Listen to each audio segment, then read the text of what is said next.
After listening to, watching, and reading over 1,000 near-death experience videos, nothing about these recounts has affected me more than learning about life reviews. So today we're going to talk about what a life review is, how it works, and why this might be the most important piece of information you are ever going to receive on your human journey. Are you ready?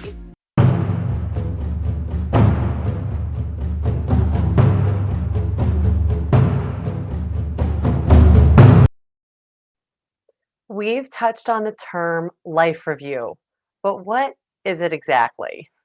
There are many, many people who have experienced a life review in their near death experience, NDE, where they see the good and the bad that they've done in their lives. In other words, they could see the ripple effect that their actions caused. A life review is just like it sounds, a review of your life. If you were expecting to have one, how do you think it would happen? Well, in many ways, it's said to be like watching something happening all at the same time, but in a way that lets you completely experience and absorb every nuance and detail. I think that this is where the term my life flashed before my eyes originated. Maybe for someone going through a traumatic experience and not seeing things happening in slow motion, but seeing a review of their life. People who have had them expressed that time on the other side is not the same as the linear time here. Some people have said that God extended these giant screens in every direction and a movie of their life with a complete countdown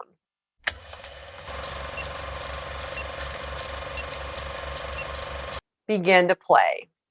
Others have described sitting at a table, and at the center of the table comes this viewing glass, and they're pulled into it, and they watch their lives like a 3D version of themselves, standing there and observing every scene. Would others judge your life? Would God judge us, or would we judge ourselves? I have not personally experienced one.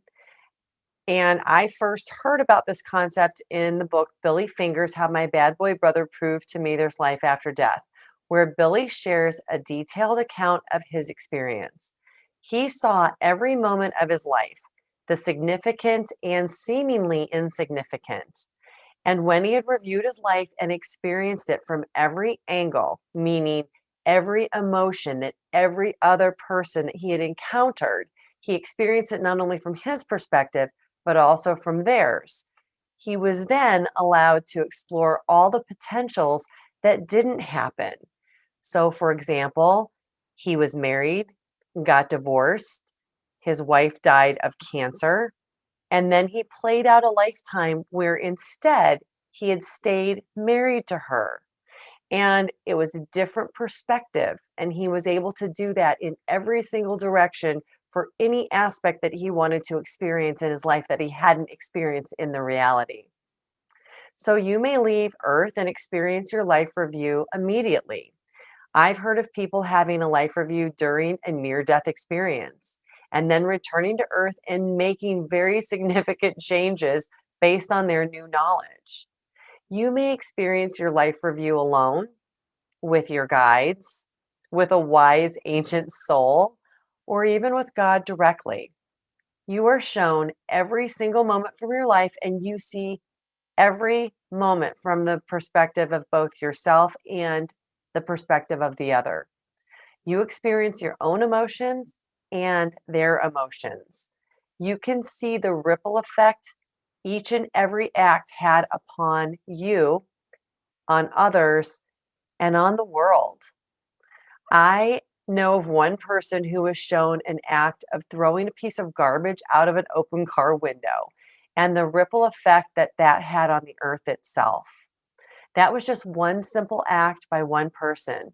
But with many people doing the same, the effect was to fill the ocean with garbage, and this affected all earthly inhabitants. To me, this is karma. It's not actually a punishment. It's just giving the person an awareness of the cause and effect as a result of one's actions. And I'm reminded of a popular bumper sticker that says, "Do no harm." And I think that that is the goal of our souls.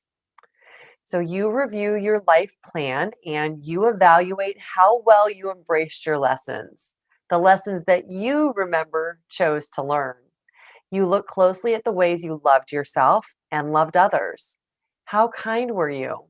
And how often did you help another person? You see everything you did while others were looking and what you did when they weren't.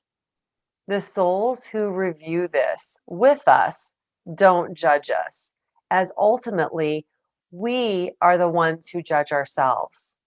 There will be souls who are absolutely horrified when they see what their actions caused.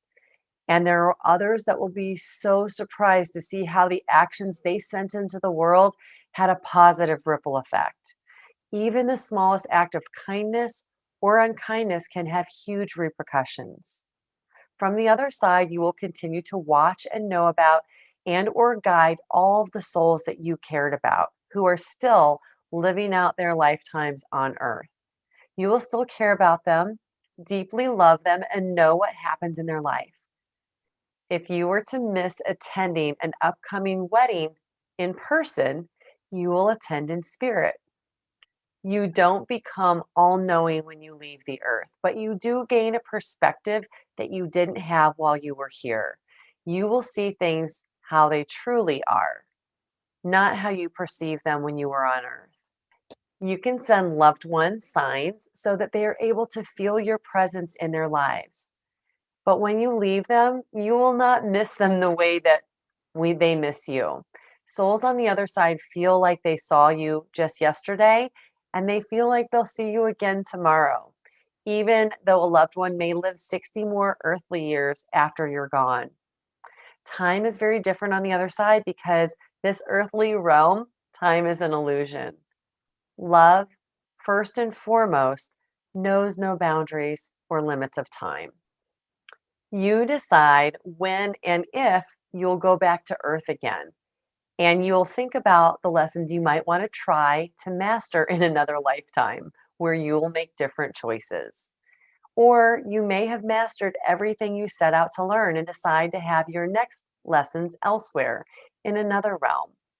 Maybe you'll take a good long break and return to earth in the next century, or maybe you'll go back sooner and become the soul of your grandchild. There are infinite numbers of classrooms, and you have eternity to learn, grow, and evolve. It's all a choice, your choice. Not all souls choose to have a life on earth. I read an account of a woman who had a near death experience during which she found herself in a large auditorium setting where many souls were gathered to hear about her earthly journey. She said that she had been revered by those souls as none of them had ever chosen to go to earth to learn lessons. Coming to earth is a difficult decision for most souls because we feel separated from the whole while we're here. We feel separated from God and from feeling the all-encompassing love that we are. Many souls will make choices to learn lessons in less difficult settings than earth. Perhaps the souls who incarnate on earth are the daredevils of the spirit world. I don't think I can adequately cover the complexity of all that happens in carrying out a life contract, as I don't think our human mind can comprehend that level of complexity. I'm using my years of study, combined with the knowledge gained from my personal trips to the other side, to explain with my limited human mind the way that I understand things to be. And I really hope that this helps you.